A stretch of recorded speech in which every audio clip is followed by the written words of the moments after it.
ጤና አድማጭ ተመልካቾቻችን ሐምሌ 12 2018 ዓ.ም ላይ እንገኛለን። በዚህ ሰዓት የተለያዩ መረጃዎችን ወደ እናንተ አደርሳለሁ። ሰሜን ወሎ እዚሁ ተጨማሪ መረጃ ላድርስ። በሰሜን ወሎ መቄት ወረዳ በተለያዩ ቦታዎች ከጠዋት ጀምሮ ከፍተኛ ተኩስ አለ ተብሏል። ደብረ ዘቢጥ፣ አግሪት እስከ ወቄጣ ድረስ ባሉት የወረዳው ዋና ዋና መንገዶችና ዋና ዋና ትንሽ ከተሞች ውጊያ ሲደረግ ውሏል። በተለይ በዚህ ገረገራ ዙሪያና ደብረ ዘቢጥ ዙሪያ የነበረው ውጊያዎች ጠንከር ያሉ ውጊያዎች ናቸው። የደረሰው ጉዳት ግን አልታወቀም ነው የተባለው። የመንግስት ኃይል ከደብረ ዘቢጥ እስከ ወቄጣ ባለው አካባቢ የነበረው ስምሪት ወስዶ ወደ አንድ አካባቢ ስለመሰብሰቡ በዚህ ምክንያት ከጋሸናና ከአካባቢው ወደ አካባቢው ተጨማሪ ኃይል በብዛት ስለመግባቱ የመረጃ ምንጮቹ ገልጸዋል። የደረሰው ዝርዝር ጉዳት ግን አልታወቀም።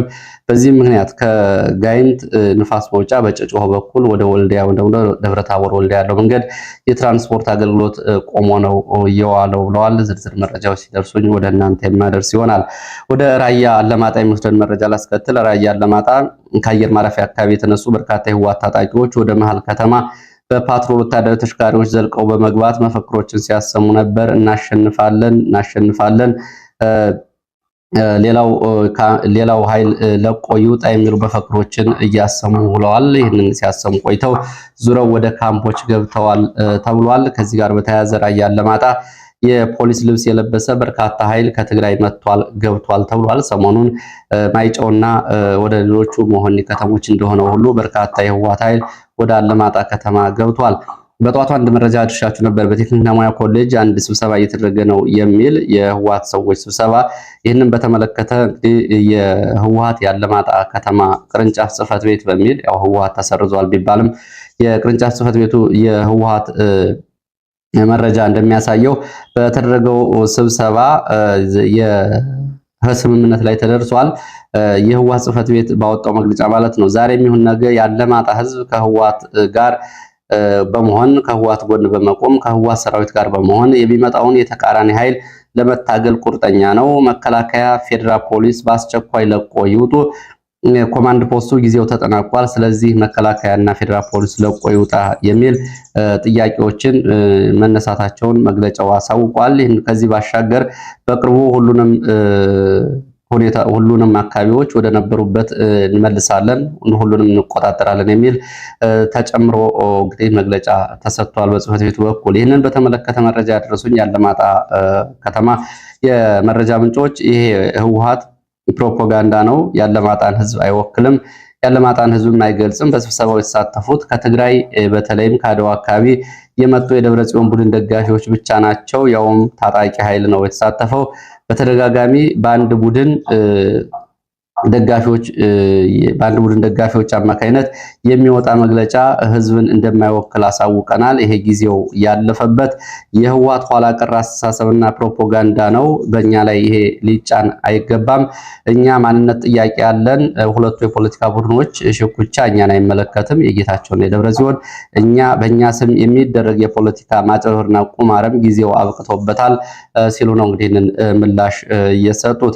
ከዚህ ጋር በተያያዘ እንደዚሁ ህወሓት በተመለከተ ግሎባል ሶሳይቲ ኦፍ ትግራይ ስኮላርስ ኤንድ ፕሮፌሽናልስ የሚባል አንድ ማህበር በሰሞኑን ያለውን አጠቃላይ የትግራይ ሁኔታ በተመለከተ መግለጫ አውጥቷል። እንደ ግሎባል ሶሳይቲ ኦፍ ትግራይ ስኮላርስ ኤንድ ፕሮፌሽናል ከሆነ በዚህ መግለጫ በህወሓትን ሁለት እንቅስቃሴዎችን አውግዟል። አንደኛው የህወሓትንና የኤርትራ መንግስትን ጥምረት ወይም ደግሞ ጽምዶ እየተባለ የሚጠራውን ግንኙነት አውግዟል። በአስቸኳይ እንዲታገድም ጠይቋል። ይሄ የባለሙያዎች ቡድንና የምሁራን ቡድን።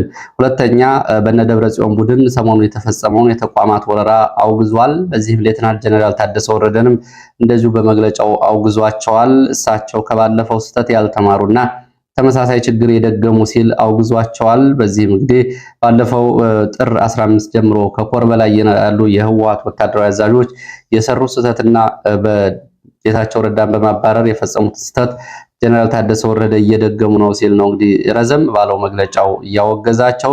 በአጠቃላይ ትግራይ ውስጥ ያለው ቀውስ ተባብሶ ከመቀጠሉ በፊት በትግራይ ሁሉን አካታች ብሔራዊ ጉባኤ እንዲካሄድ ጥሪ አቅርቧል። ይህንን በተመለከተ እንግዲህ የኮር አዛዦችና ሌሎቹን የህዋ ሰዎችንም ይሄ መግለጫ አውግዟል።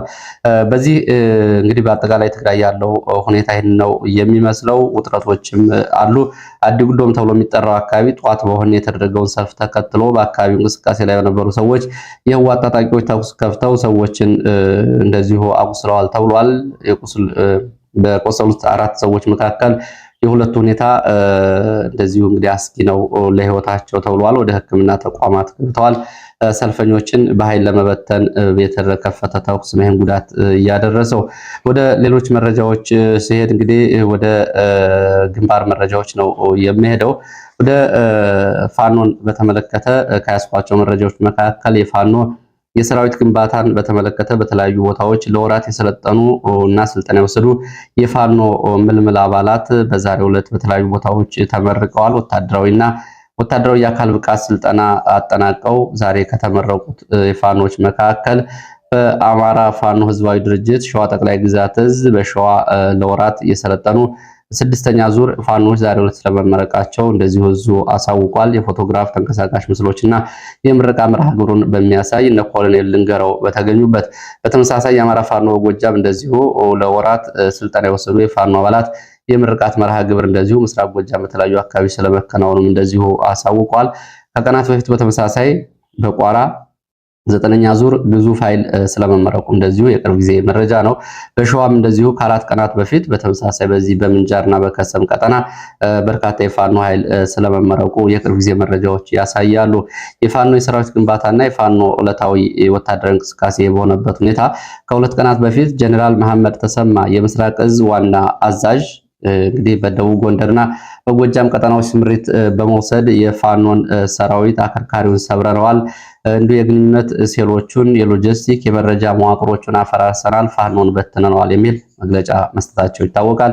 በተመሳሳይ ፊልድ ማርሻል ብርሃኑ ጁላ ከ2 ቀናት በፊትና በሰኔ ወር መጀመሪያ ፋኖን በትነነዋል፣ 90%ን ደምስሰነዋል፣ 10% የሚሆነው ብቻ ነው የቀረን የሚል ንግግር ማድረጋቸው ይታወቃል። ይህንን የጦር አዛዦቹ እየተናገሩ ባሉበት ሰዓት ፋኖ መሬት ላይ ያለውን እውነታ የሚያሳዩ ዕለታዊ እንቅስቃሴዎች እንግዲህ እነዚህ ናቸው። በአጠቃላይ ፋኖ በሰራዊት ግንባታ በትጥቅ ራሱን እያጠናከረና በየዕለቱ አዳዲስ የፋኖ አባላትን እያቀፈ እየሄደ ነው የሚገኘው። ፋኖ ላይ በተደጋጋሚ አስተያየቶች አሉ። ፋኖ በሰራዊት በውጊያ በትጥቅ አይደለም መሰረታዊ ክፍተት ያለበት፣ በዚህ በኩል የተሟላ ወታደራዊ አቅም ቢኖረውም ፖለቲካዊ አንድነት፣ ኮማንድ፣ እዝና በተለያዩ ጉዳዮች ላይ ያለው አንድነት አሁንም አለመሟላቱ ለፋኖ ውስጣዊ ተጋላጭነት እንዲሁም ለብልጽግና ውጫዊ ዘመቻ መልካም አጋጣሚ እየፈጠረ ነው የሚለው ነው። ወደ ምዕራብ ጎንደር ስንሄድ ምዕራብ ጎንደር መተማ ከምዕራብ አርማጭሆ ወደ ወዲ ገምዞ፣ አዲስ ዓለም፣ ሽመለ ጋራ ቁጥር 1 ቁጥር 5 አካባቢ የእግረኛ የሜካናይዝድ ስምሪትን ጨምሮ የድሮን ኃይል ስምሪት በተወሰደባቸው አካባቢዎች አሁን ከሰዓት በኋላ የስልክ አገልግሎት ተቋርጧል። እንግዲህ በጠዋቱ የመረጃ ጊዜ የድሮን ቅኝት፣ የእግረኛ የሜካናይዝድ የኮማንዶ ስምሪት ተዘግቦ ነበር። በተማ በቢኮ ተብሎ የሚጠራው አካባቢ ያለውን ውጊያ በተመለከተ እንዲሁም ደግሞ ከሽመለ ጋራ ወደ ተለያዩ ቦታዎች የቀጠለውን የዙ 23 ድብደባ መረጃዎችን ለማጠናከር በስልክ አገልግሎት መቋረጥ ምክንያት አልተቻለም። ምናልባት ተጨማሪ መረጃዎች የሚወጡ ከሆነ እየተከታተልኩ ወደ እናንተ የማደርስ ይሆናል። የኢትዮጵያና የሱዳን ኮሪደርን ለመያዝ እንግዲህ መንግስት ዛሬ ተጨማሪ በርካታ ብረት ለበስ ሜካናይዝድ እንዲሁም ደግሞ የድሮን ስምሪት ማድረጉን በጠዋቱ የመረጃ ጊዜ አድርሻችሁ ነበር። አሁን ምን ተከስቷል የሚለውን እንግዲህ በሌላ ሰዓት በማጣራት ለማድረስ ሞክራለሁ። ወደ ሌላው ወደ አምባሰል የሚወስደን መረጃ ነው የሚያስከትለው። አምባሰል ማርየ ዙሪያ የነበረው ውጊያ እኩለ ቀን ገደማ ቆሟል። ፋኖ ከጨፌ 5 ከግንብ ድረስ ያሉትን ወሳኝ ቦታዎች ሲቆጣጠር፣ የመንግስት ኃይል ደግሞ እነዚህን ቦታዎች ለቆ ወደ ማርየ ከተማ ወደ ኋላ ተሰብስቧል። በውጊያው የደረሰው ዝርዝር ጉዳት በውል አልታወቀም። ከኮምቦልቻ፣ ከኩታበር፣ ከደሴ አካባቢ ተጨማሪ ኃይል ወደ አካባቢው ስለመሰማራቱ የመረጃ ምንጮች ገልጸዋል። በዚሁ በአምባሰል ቀጠና ተውለደሬ ወረዳ ከሐይቅ ከተማ በቅርብ ርቀት የምትገኘውን ቦክክሳ ከተማን ፋኖ ተቆጣጥሯል። ይህም እንግዲህ ሐይቅና አካባቢው ባሉ የብልጽግና ባለስልጣናት ላይ ከፍተኛ ድንጋጤ ፈጥሯል ነው የተባለው። በቦክሳ ከተማ በፋኖጅ መግባቱን ተከትሎ እንግዲህ 11 ኪሎ ሜትር ላይ የምትገኘው ከሐይቅ ከተማ በሐይቅ ከተማ ከፍተኛ መደናገጥ ተፈጥሯል። ኮማንደር መሐመድ የከተማውን ሕዝብ ወጥቶ እንዲከላከል ቤት ለቤት እየዞሩ ስምሪት እየሰጡ ነው የሚል መረጃ ወጥቷል። በተመሳሳይ ትላንትና በዚሁ ቀጠና ወረባቦ ወረዳ ከኤጀርሳ እስከ ጉቢሶ ድረስ በነበረው ውጊያ ሰብአዊ፣ ቁሳዊና ወታደራዊ ጉዳት መድረሱን በዚህ በኩል የፋኖ መረጃ ምንጮች፣ የዓይን እማኞችና እንዲሁም ደግሞ የብልጽግና ገጾች የሰጡት መረጃ በጠዋቱ የመረጃ ጊዜ አድርሻችኋለሁ።